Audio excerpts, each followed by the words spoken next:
it's empty. Yeah. Is that better? Is that more comfortable? Yeah. Is that better? That's fine. That'll work. Okay. Okay. Now this one has this brass dot is going to go right here. Okay. Okay, same thing. So when you bring that, lean back, lean forward. Okay? You're going to see the brass dot's going to go right to the channel and right to that hole. Okay. You see? Yeah. So go ahead and bring it up and get a, what's called a sight picture. It means you're on target, you're ready to shoot. Right.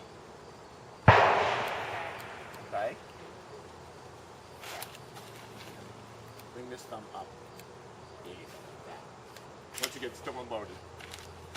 Squeeze, don't pull, squeeze. There you go. Yeah. Again. There you go. Now, you do it yourself. Bring this thumb up to here. You may have to change your grip a little bit, that's fine. Grab the trigger and squeeze. Again. It's okay to change the grip to go get that hit. Understand that?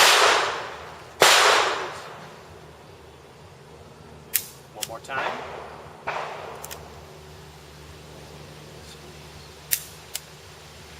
Make sense? Mm-hmm. That's